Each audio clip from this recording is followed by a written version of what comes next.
Good afternoon, and I hope you can all hear me clearly. Welcome to today's session, our second mentoring session of this FAO-led agripreneurs training. The idea behind this program is to design a self-paced training that other entrepreneurs across Africa can use to be able to learn about how to build their businesses and grow their businesses. One of the most important thing about this this training is that we try to use real entrepreneur cases such that you can learn from what other people have done and be able to adapt these lessons to your businesses as you grow. It's a very interesting program. We're sharing the slides on the Aya platform, and I hope that you're able to use these learnings in your own businesses. A bit of housekeeping before we start. One, you don't need to keep your videos on. You can turn them off. It will save you data and also make it easier for you to actually listen and speak. We shall have the video of the moderator and the mentor running for today's session. As usual, my job here is simple, is to introduce our moderator, and he will take it on with the entrepreneur. The session is short. We will have a short Q&A between the moderator and the mentor we have for you today, after which we can have a bit of open discussion. You may be invited to ask a few questions, and hopefully you get the best from this session. At this point, and without further ado, I'd like to introduce our mentor. Or before I do that, I should probably introduce myself. My name is David Gonahasa. I am one of the trainers on this program, and I'm happy to be here and glad to be supporting this session. So I'd like to introduce Professor Amos Njuguna, who is the Dean of Entrepreneurship at USIU. And Prof, I will let you take on from here and introduce the mentor, and hopefully we can have a great conversation. Before I hand over to Prof, please note this session is actually streaming live on the Aya platform. So if any of your colleagues is struggling with Zoom, they can use the Aya platform to simply watch the session. Great. So over to you, Prof. Thank you very much, David. And good afternoon, everyone, and good morning, depending on where you are getting us from. Today, we are excited to have yet another entrepreneur who will be sharing her story with us, her challenges, her successes, and we are eager to learn from her. The entrepreneur she'll talk more about herself, but she has a very, very exciting story that all of us need to listen to and all of us need to internalize. So I want to go straight ahead and introduce her. Virginia, if you can hear us, you can. How are you? Yes, you can. Very fine, thank you. You can also go on video.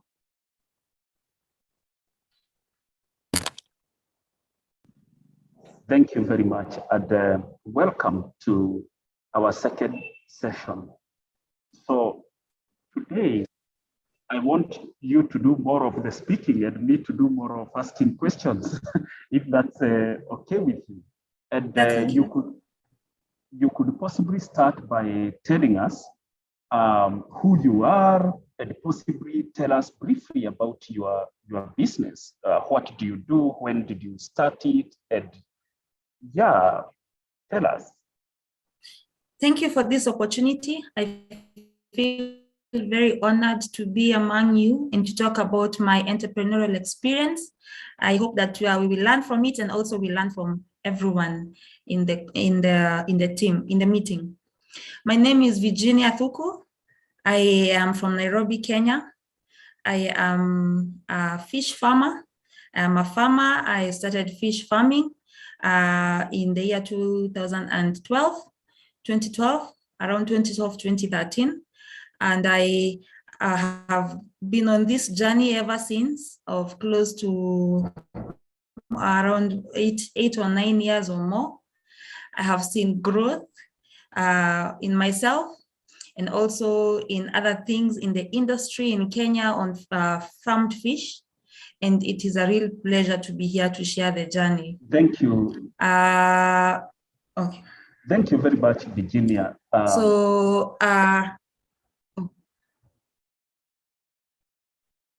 Thank you. I'm sure our participants will be very happy to hear your close to 10-year journey now with regard to fish farming. And I want to ask you a question that many of us in entrepreneurship keep struggling with. How did you come up with the idea of fish farming? And how did you really know that it's a good business idea?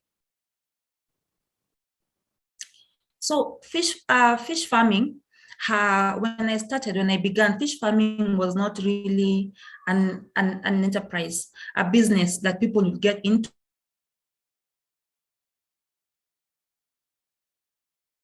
From the rivers and also from the ocean, the Indian Ocean.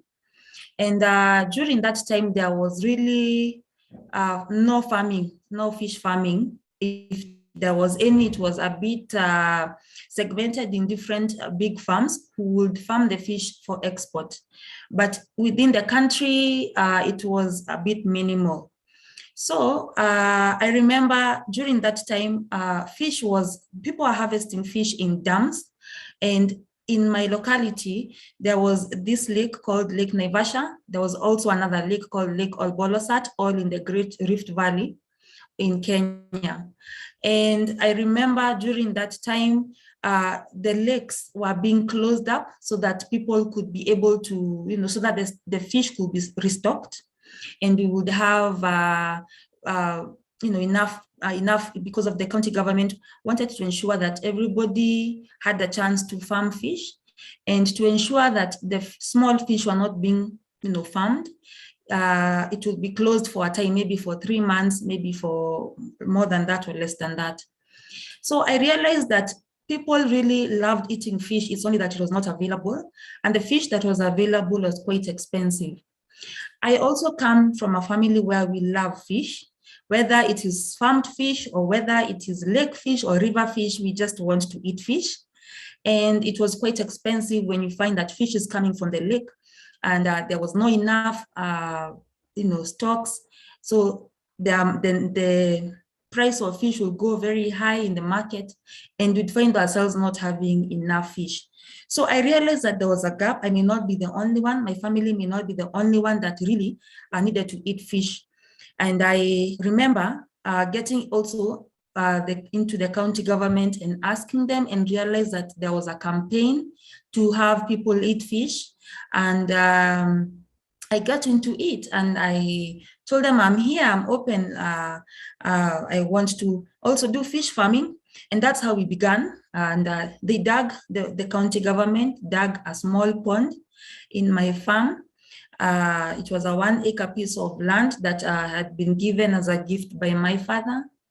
And they dug a small pond. And I also had another small pond. And I stocked my first 500 fingerlings. And that money was gotten basically from my savings. At that time, it was not a lot in terms of buying the fingerlings and also buying the initial feed. So that was the journey. Basically, I really wanted to ensure that people got nutrition because I knew what you can get from fish farming. I knew what you can get from fish. I knew the nutritional content of fish. And I felt that I would need to share that with other people in my locality in Nyandarua County, in the central Kenya. Yes. Thank you very much, Virginia. Those joining us, we are on YouTube. And today we do have Virginia Duku, who does fish farming, and she's taking us through her journey. And already she's told us that she got into fish farming an idea came to her because it's something that she and her family liked doing, and realized that many people require the nutrition that come about with fish. What an interesting story. So, Virginia, how did you go about validating this idea so that now you can say it's not just an idea, but it is a business idea? So what happened is I because there had not been any history of farming fish, it was a really new idea. And I remember after stocking my first 500 fish, I had to wait for a period of time that is around 6 to 8 months of waiting for the fish to grow. And I remember going to the fish market, to the fishmongers, to all those people who do fish in the entire value chain, whether they were marketers or salesmen, or just going to, in Nairobi, in the city, going to the fish markets to find out from them how to even do fish. How do you handle fish itself? Fish is known to be slimy. It can go bad real quick. I come from a community where fish is not really eaten. And I really wanted to understand how to go about this. I wanted to know much about fish diseases and fish, just the husbandry, just management of a fish pond. And I remember going to those markets and having them just tell me and just talk to me about how they handle fish, whom to talk to when you really needed to have information on fish disease, how the fish looks like when they were market standards. Basically on everything about fish. I learned a lot from the capital city markets on fish in Nairobi. I also went to the western area of the country to find out from people who really do fish and were passionate about fish. And I got to learn a lot on how to handle it. So when my fish were growing, I really was interested in getting, unlike cows or goats where you are able to see that they are growing, fish you are not able to see unless you get inside the water and find out how big they are getting. So I remember going inside the water like once or twice a month to even see how they are growing and to probably count them. It was quite interesting because I didn't know what I would get after those 8 months. I also remember going and asking people who stock or who, cook fish. And because they are not in the locality, in Nyandarua County, I'd go to other, especially Nairobi. I really scouted Nairobi and Gikomba market. I really went and asked them how they cook fish, how to prepare fillet, how to prepare samosas and other things that you can value add from fish. So when my fish got to the 8-month period, I was really interested and wanted to know how they looked like. And when I got them out of the water, it was a mixed feeling because they had not gotten the weight that was needed, but they were already 8 months. They should have been mature in terms of the amount of meat inside their bodies, the weight, the kilos they should have. So it was a mixed feeling with what I got. Thank you. Yeah. Thank you very much for the inspiring chat. Now, I just want to take you back. Many of the entrepreneurs listening to you are wondering, how do I exactly go about getting this information? Let's go talk about the process. You said you talked to some customers, people who cook the fish, others in Western Kenya where fish is grown and all that. How is that process, the interviews? How did you design the questions? How were the responses? How did you approach these people? I'm imagining you coming from all over and saying, hello, my name is Virginia and I want to know how you cook fish, or what happened exactly? Yeah. I remember when I would introduce myself, they'd really be interested to know where I come from. And they would outrightly tell me that you guys don't eat fish, so why are you interested in fish? And I would tell them that I want to farm fish. And they would be like, farmed fish, we've never heard of farmed fish, but you can bring for us to see how it even looks like. Does it look like the tilapia we have from the lake? Does it look like the catfish we get from the rivers or wherever, from the dams? So they were interested in getting to see this farmed fish at that time. Nowadays, things have changed. There are so many farmers within the fish sector who farm fish, but at that time, it looked like I probably would have been the only one asking dubious questions in the market. I remember they would sometimes not be willing to share information. I think it's how I approached them, with a very innocent look and innocent face, not looking like I wanted to compete with them, but just work with them and them to help me in this new area. And some of them would be quick to dismiss my idea and say that can never work because people don't usually eat farmed fish. And then again, during that time, they would compare it with chicken, with poultry farming, because people who do poultry farming would inject the chicken with antibiotics and other bad and harmful whatever it was. So they would say that people who are farming fish, especially coming from central Kenya, would be putting in stuff inside the fish. So it was not easy. I did not have a platform like written questions to ask.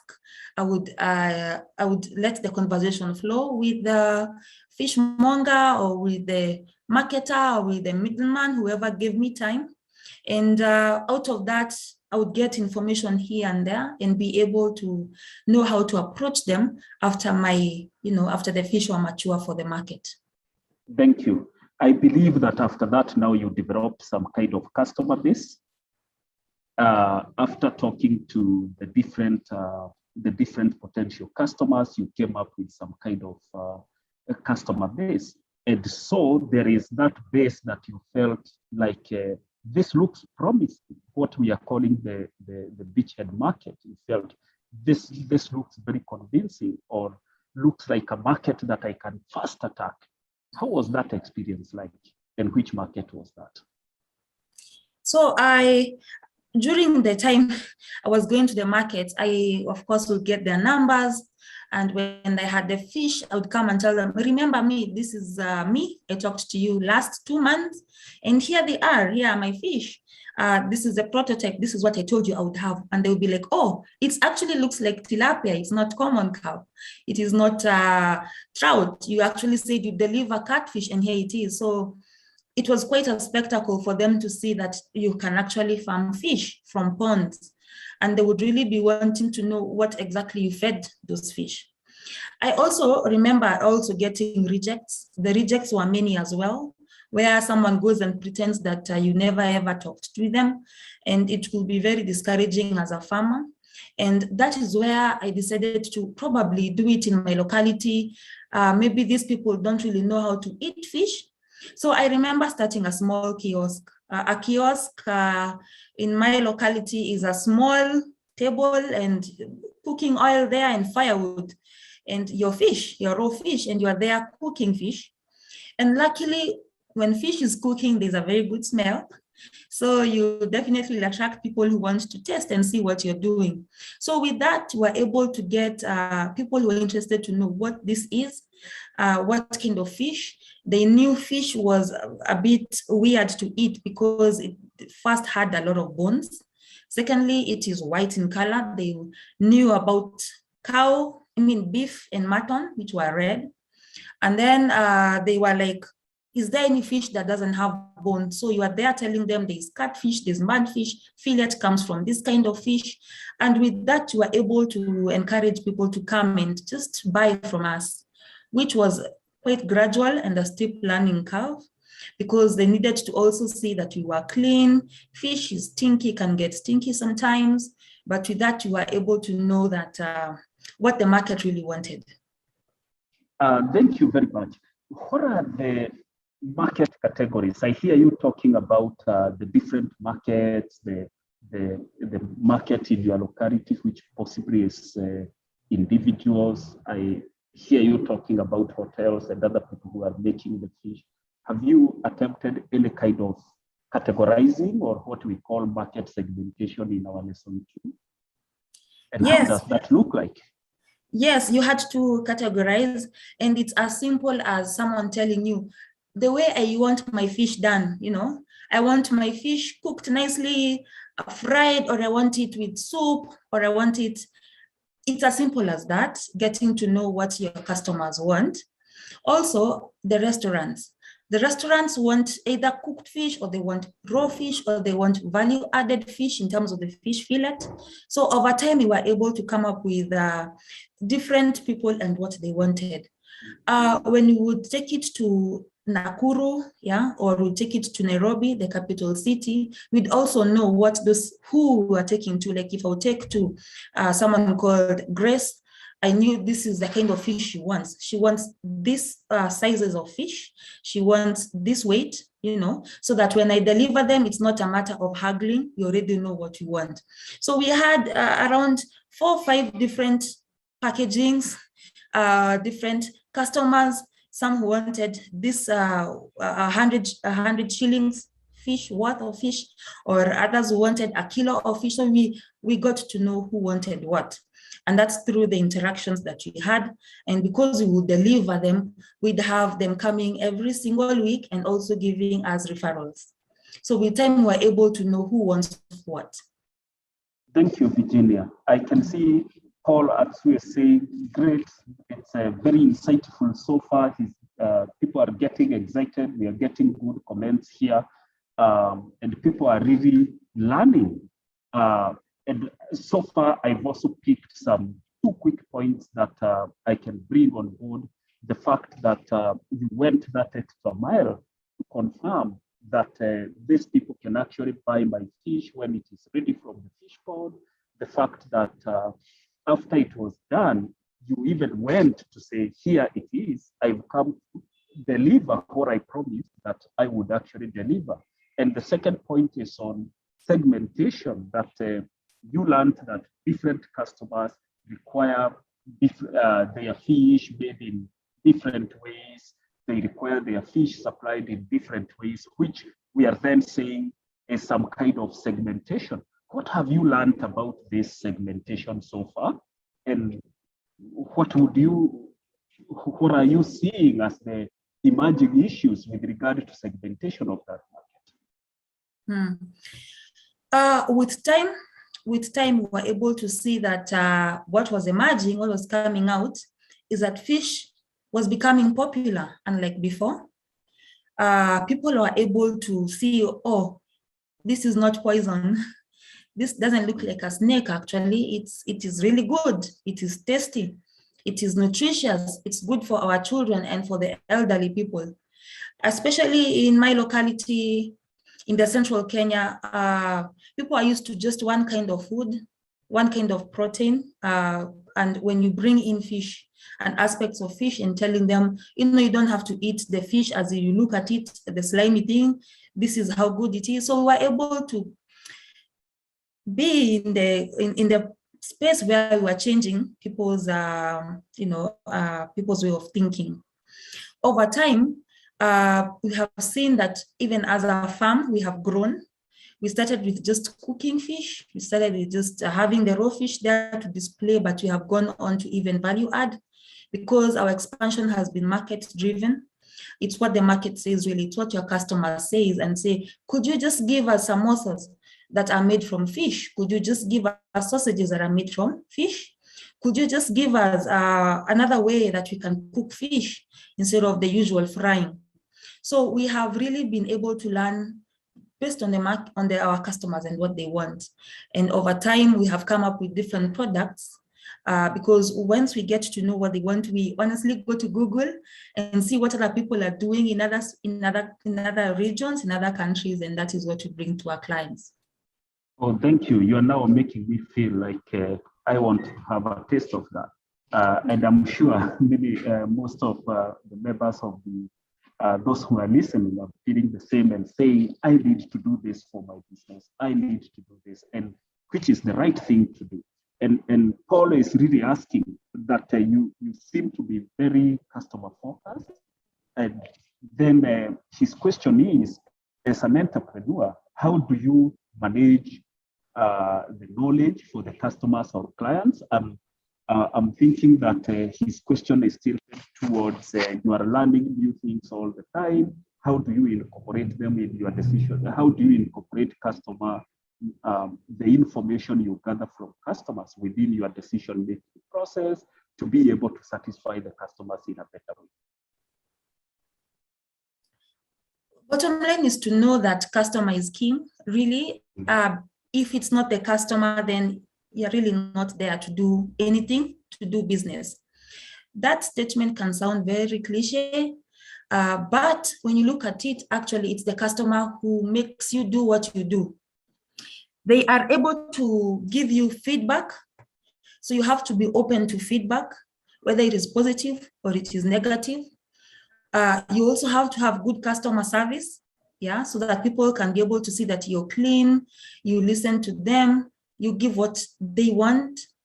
You have to have good employees who are also people who, you know, can be trusted with orders. If you have an order to give, you don't start telling people that, you know, this order was spoiled by my employee, you know, this batch went bad when it was in transit to your place. So yeah, so you have to be really keen on the people you also employ, which sometimes is a miss, or you can get it, because again, you are not able to know human nature until you have them on the ground, really.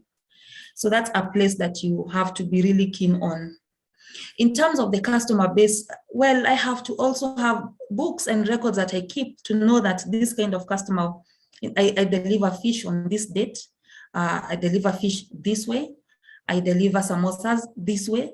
So over time, we have been able to know who wants what. And yes, it has been a learning journey so far, and we are glad to where we are. So I want to pick exactly from where you've left and learn more, because you say that you keep records. So in our lesson 2, there is something that, a concept that we are calling the customer persona, understanding and knowing who your customer is, what they need, when they need it, and that kind of thing.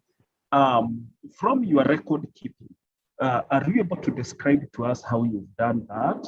For example, you know your typical customer is based in the urban area, is around this age, is most likely a company or a hotel, a family. I mean, whatever you found from your records. The demographics of customers are very different, especially in fish farming. I mean, in fish and fish eating, everything fish, because people prefer eating their fish differently. So you have to really understand who wants what and when, so that when you have orders, you don't start telling people that, you know, I'm not ready with your order yet. This restaurant wants this kind of number of these kilos of fish on Wednesdays.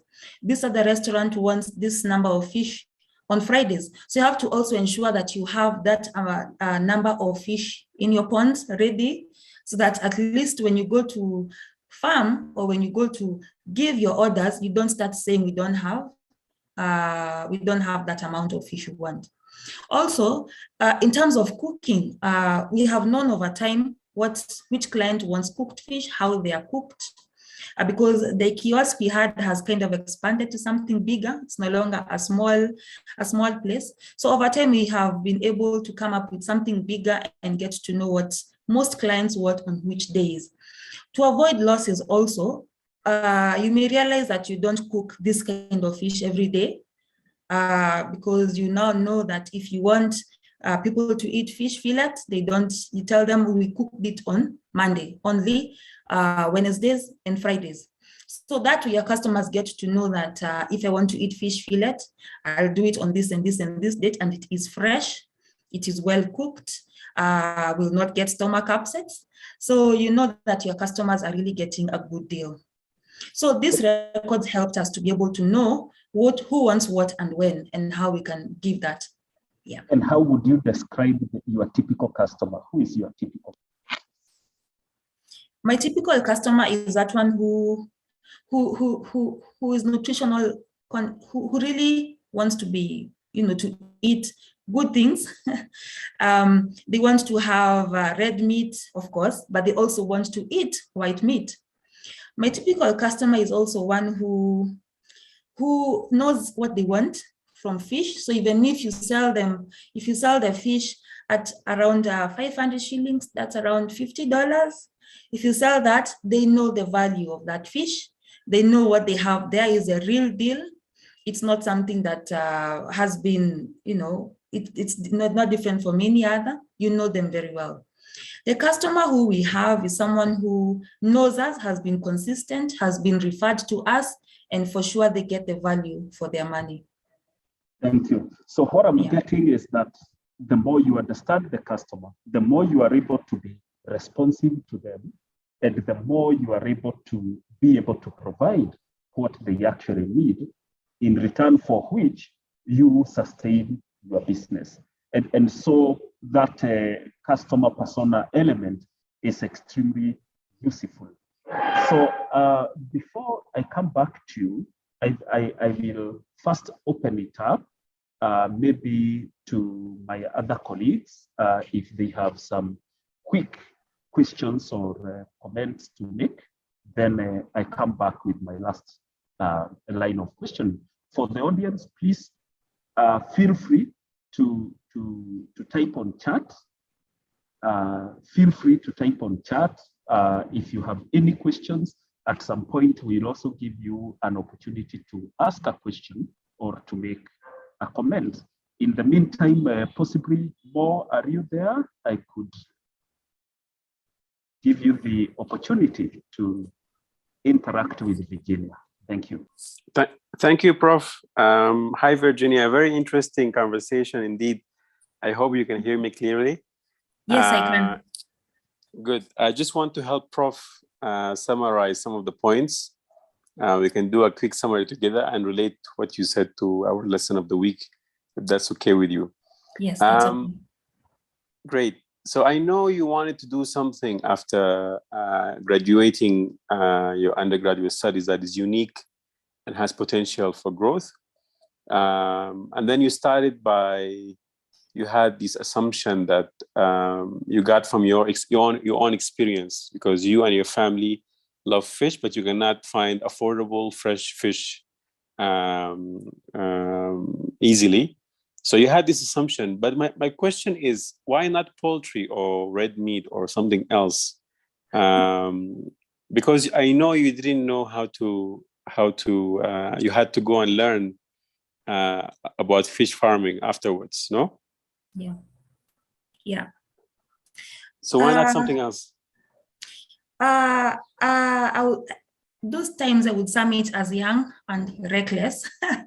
But nowadays I look at it that I wanted to do something completely different from everyone else. I wanted to be this person who everybody came to find out about business ideas.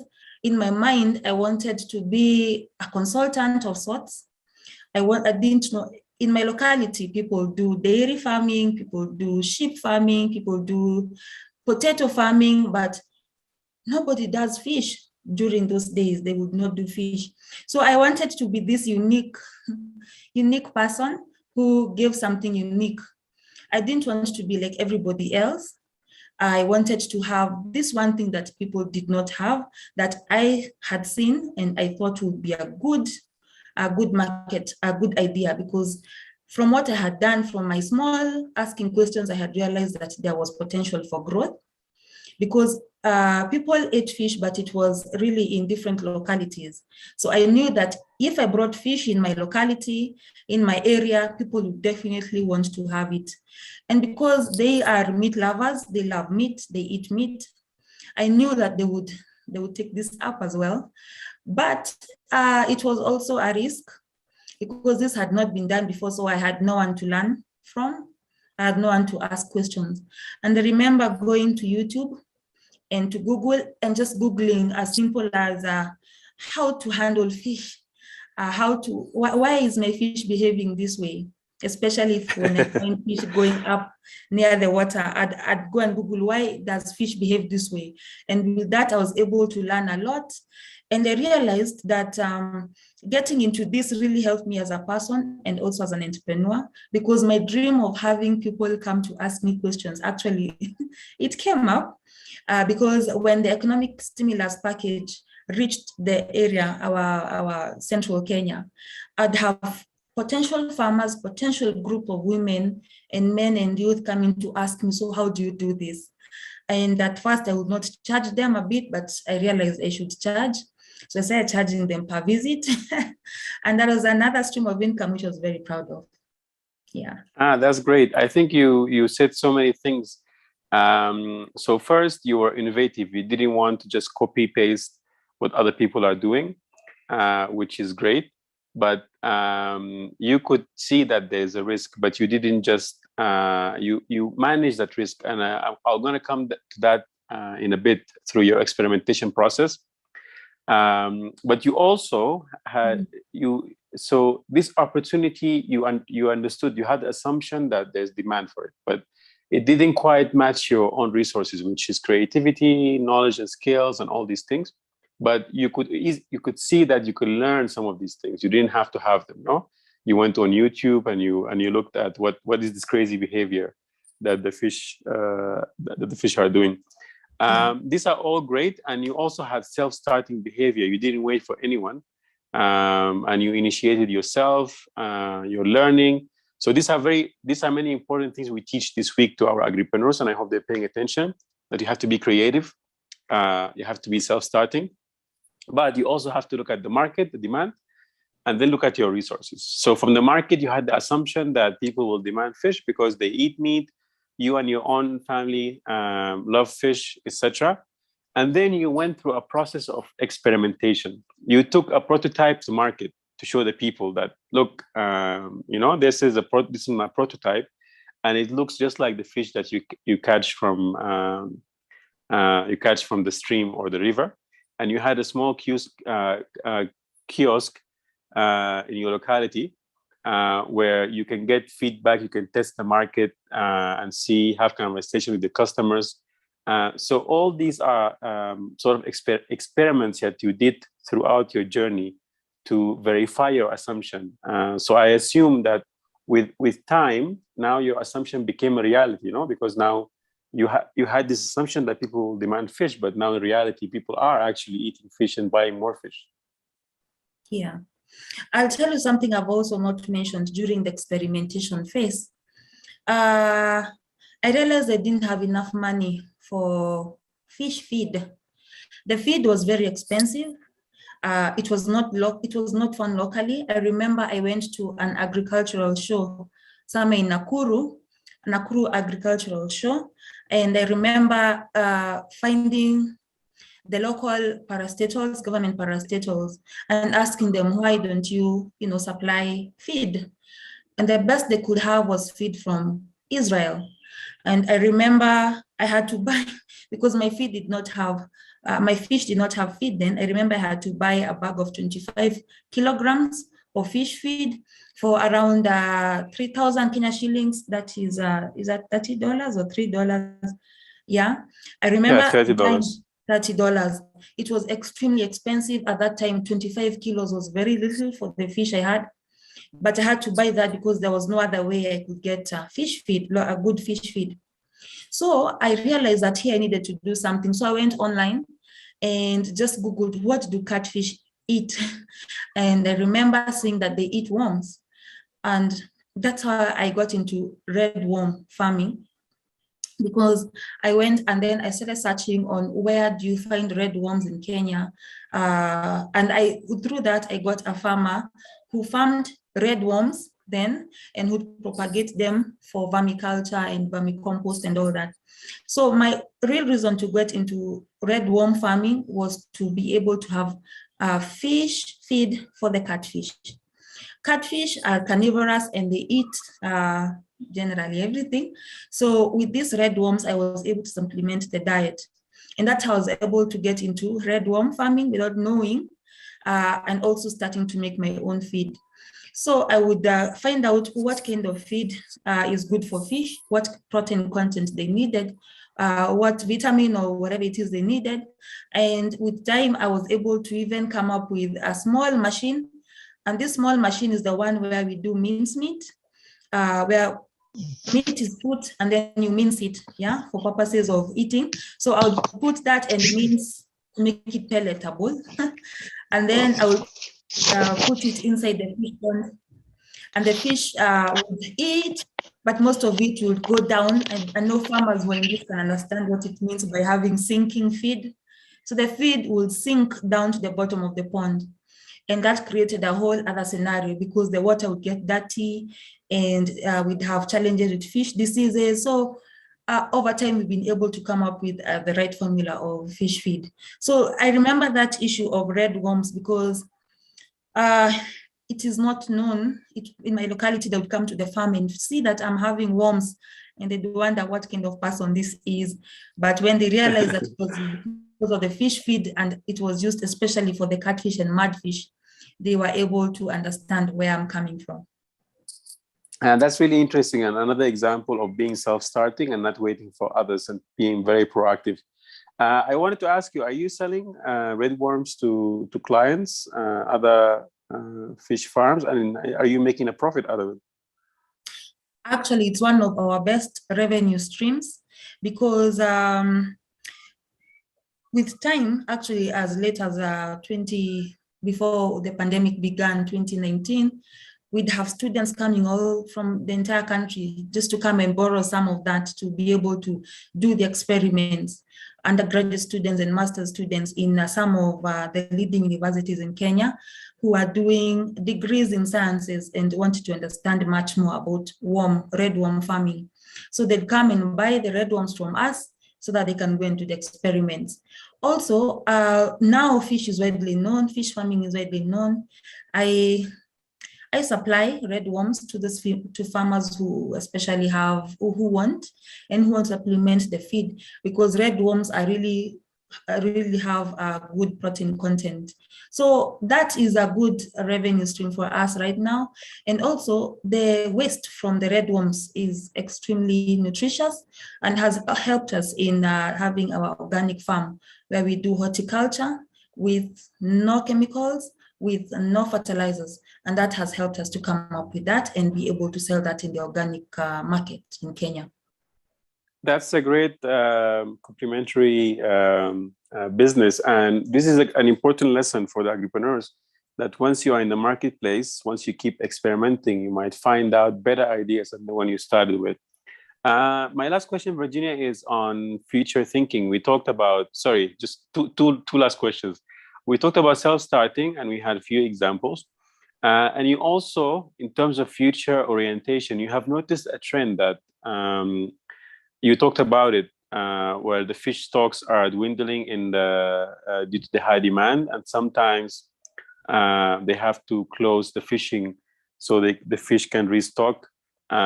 So you knew that this trend is going to continue in the future. That's why it's going to affect the demand.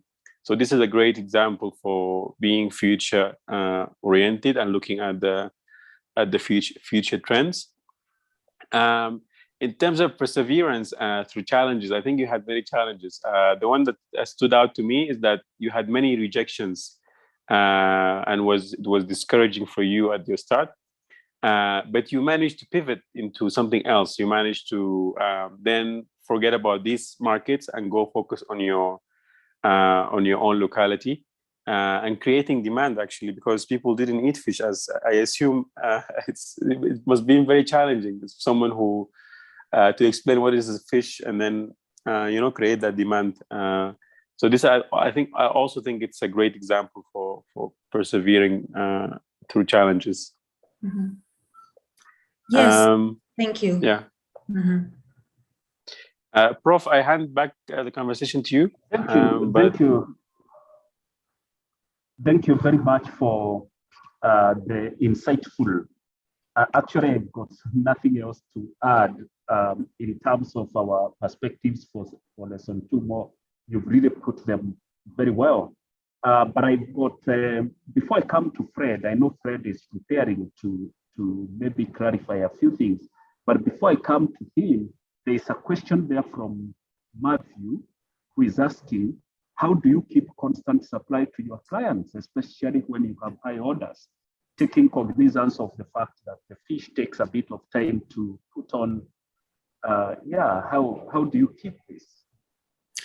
I struggled with that. I really did. Because you see, unlike what I had mentioned about cows and goats, where you're able to see this cow is fattening up or this goat is fattening up, with fish, you're really not able to tell unless you go deep in the water and just periodically keep checking. So before I got to know what my weaknesses were as a farmer, I would definitely go and tell people, I'm going to supply you with 10 kilos of fish, with this number of fish, I'll be able to supply you with this kind of fingerlings. With time, we realized we were biting more than we could chew. And it was okay to say, no, we are not able to get that amount of fish now, maybe in a few months. And the few customers we had, or we continue having, as long as you have and provide, quality things, quality fish, quality fingerlings, quality whatever it is, with time you are able to grow with them, and they grow with you, and they understand your business model. And it has been a tough one, to be honest. I think every farmer struggles with that, because there are periods where you have a lot and there are periods where you have less, because of many things, circumstances, weather, climate conditions, feed, or whatever it is. But we have been able to, with time, get to know that before this month ends, we need to check our fish and see that we can be able to supply what we have gotten from our customers. Thank you very much. Straight to the point, are you supplying to major supermarkets? No. Okay, thank you. Thank you. So Fred, over to you. Fred, if you can hear me. Thanks, Prof. And to you, Regina, thanks so much. Very inspiring story. And I'm sure a lot of our trainees have picked up a lot from what you just shared with us. For a bit of clarification, whilst entering into this space, did you anticipate any barriers? If yes, what were they and how did you overcome them? I mean, just so that we all clearly understand what it is. Once you are done, I'll go over a few points. Thank you. The only barrier that I anticipated then was the issue of people not eating fish. And let's say I was naive and I didn't have much information, but I knew it would be an uphill task to tell people, many people, that you can actually eat fish. And that was it. But when I got in, I realized that fish farming can be expensive.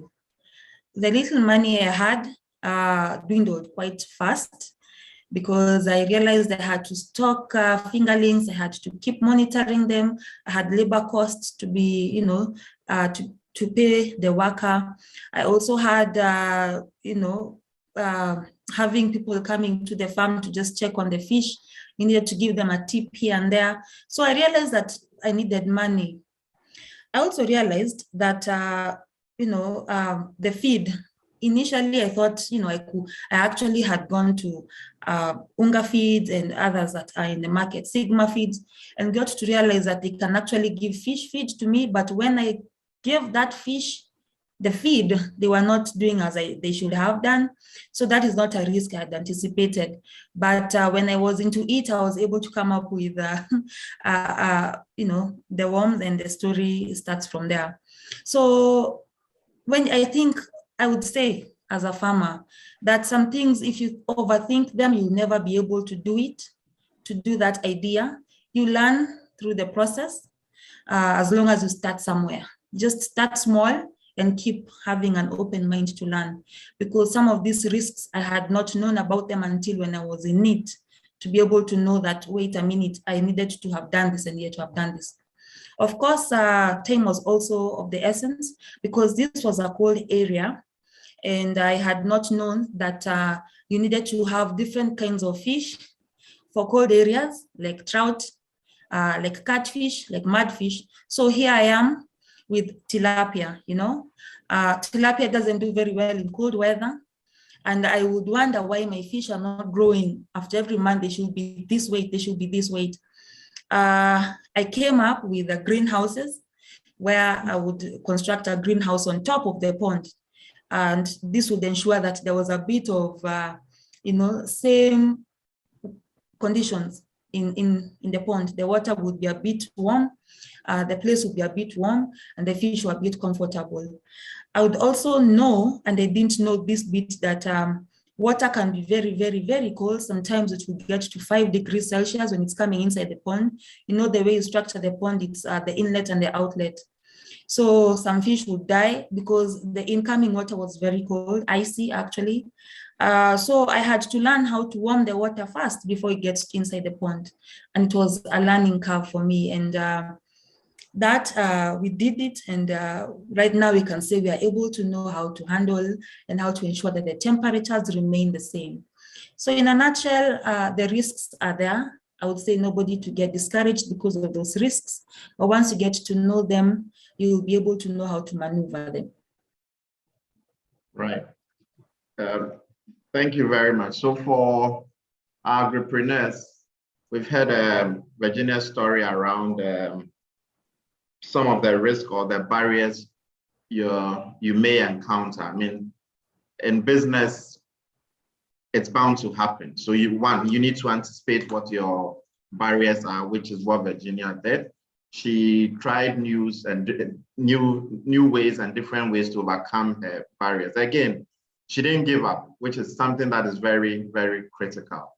And part of the journey is to cherish that along the way, you make mistakes. So you need to learn from it. So just a follow-up on learning from some of these challenges. Virginia, could you also share with us if you followed a certain technique or criteria in overcoming this? Did you go through like documenting or formulating a plan that you put on paper? And if yes, how you use that to improve your operations? Claire. Most definitely. Before getting into the business, I had it all written down. I had my business plan from the introduction all the way to the execution, the marketing plan, the production plan, the costing, everything. When I got into it, the ground was different. Things were different. The things that I had thought would work, would not work at that time. I had probably looked at the market in a different way. And when I was in it, I was able to see that I needed to make changes in a few things. But that was a roadmap because I could be able to see in my mind that this is what I wanted. I wanted to grow from not just a farmer, but to also a restaurant owner, to this person who was able to give advice and to mentor other people to get into fish farming. I knew I wanted to also get a lot of fish for myself to eat and to also other people in terms of the nutritional content. I knew I needed to be able to get to children and to elderly people to be able to, eat fish. So I knew that I needed that and I had to write it down so I don't forget. When things were thick, I would go to that particular document and read it again, something that I had written like 2 years before. And out of that, I was able to remind myself about my vision of the rock fish farm. And that really helped me to, go through the phases as they were coming, because it was not easy. It was not easy at all, especially when you realize you're the only one who's doing something and people may not look at it with the seriousness you think they should.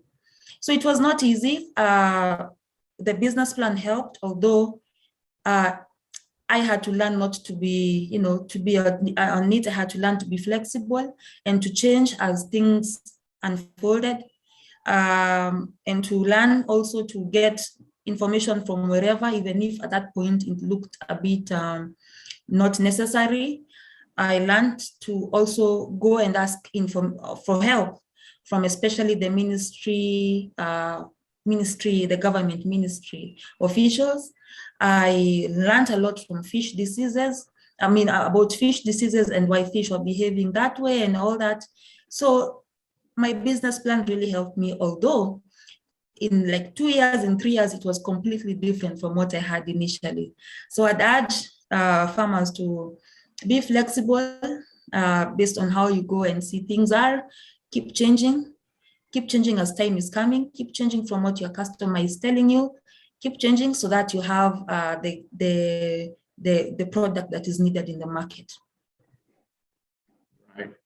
Thanks so much. So for our agripreneurs, formulating a plan, documenting it on paper, and following it through with the necessary actions is very, very critical. Again, just as Virginia said, feedback is very, very essential. Never ever ignore that. You should know who your customers are and make sure that you're getting feedback from them, who your stakeholders are, getting feedback from them on how to improve on the operations. Again, using the feedback to tie into your learnings is very, very critical. Thanks so much, Virginia. Over to you, Prof. Thank you. Thank you very much. I see Victor is saying he's getting to learn that patience is key. I think that's the point here, that you've got to be patient, learning. Sometimes you have to unlearn some of the things that you've seen. There is someone who is asking about closely associated or related to what Fred is asking, that are fish affected by diseases and bad weather? Of course, yes. Of course, yes. That I didn't know. I thought, when fish grow in the wild, even mine in my pond, they'll be different. But then I realized that in the wild, they have accustomed to that. Here in the pond, I determine when to feed them. I determine the kind of water coming in. I determine the quality of the water. I determine so much as an entrepreneur. So yes, they're affected by diseases. And their mortality can be very high. They die in their hundreds, if not thousands. So you have to be really keen on the quality of the water that you have, ensure that everything is clean. On the quality of feed, ensure that the feed that you have do not have other pathogens that can, affect the fish. Ensure that, as I said, the temperature of the water is extremely the optimum, the one that the fish needs to be able to grow sufficiently. So yes, there's a lot of learning. Also, normally we tend to have open ponds, open earthen ponds normally, or you can have plastic paper put on the pond to ensure that water does not infiltrate in the soil. We forget that we have birds of air who come in to take the fish. And over time, I learned that these birds of prey would come and get inside the pond and, harvest the fish for themselves and eat. So it took a lot of time to have someone there, keep checking to see that these birds of prey don't come. But yes, there's a lot that you need to do as a farmer to ensure that your fish are good and are growing well. Thank you very much. I can see another question that Tumwasi is asking. What strategies did you use to get your customers for the start, aside from referrals? From the start, before my fish were ready, I thought I had gone to the people, the fishmongers, the people who cook fish. Had gone to those who sell fish in the markets, in the capital city especially, and in the lake. I had gone to them and told them, in the next couple of months, I'd be having farmed fish, and I really want you to give me a chance. When you're putting your fish on the table, that this is lake fish, this is fish from the Asian countries, and this is farmed fish, please give me a chance. Put my fish there, I'll have it at this amount that you can be able to sell it. So it was an agreement with them. And some of them were able to help me. Some of them ultimately were not able to help me. But with that, I was able to also come up with the fish small kiosk where I cooked the fish and I provided it. And just to pass us by and to tell people that here we have fish. And with time, we're able to get a customer base. And it started with 2 people coming to check on what you are doing, to 3 people, to 10 people, over a period of a month, So we'd harvest 1 or 2 fish and come and cook it. And then when it was cooked, we'd go harvest another one and, another batch. So it started that small. We at first thought that people would take it and eat fish as much, like other kinds of meat. But it started so small, and if you could see us, then you'd not take us seriously. But that is how it started, I think, as an entrepreneur. Thank you. And Fidel is warning you on chat. Take care of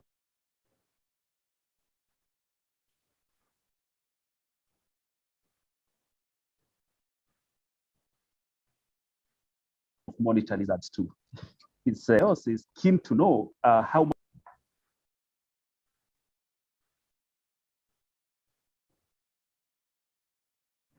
Come again, sorry. I think my internet had gone off. Someone is asking what's the current price per weight of the fish in Nairobi or in Kenya? Maybe the person is not in Kenya or.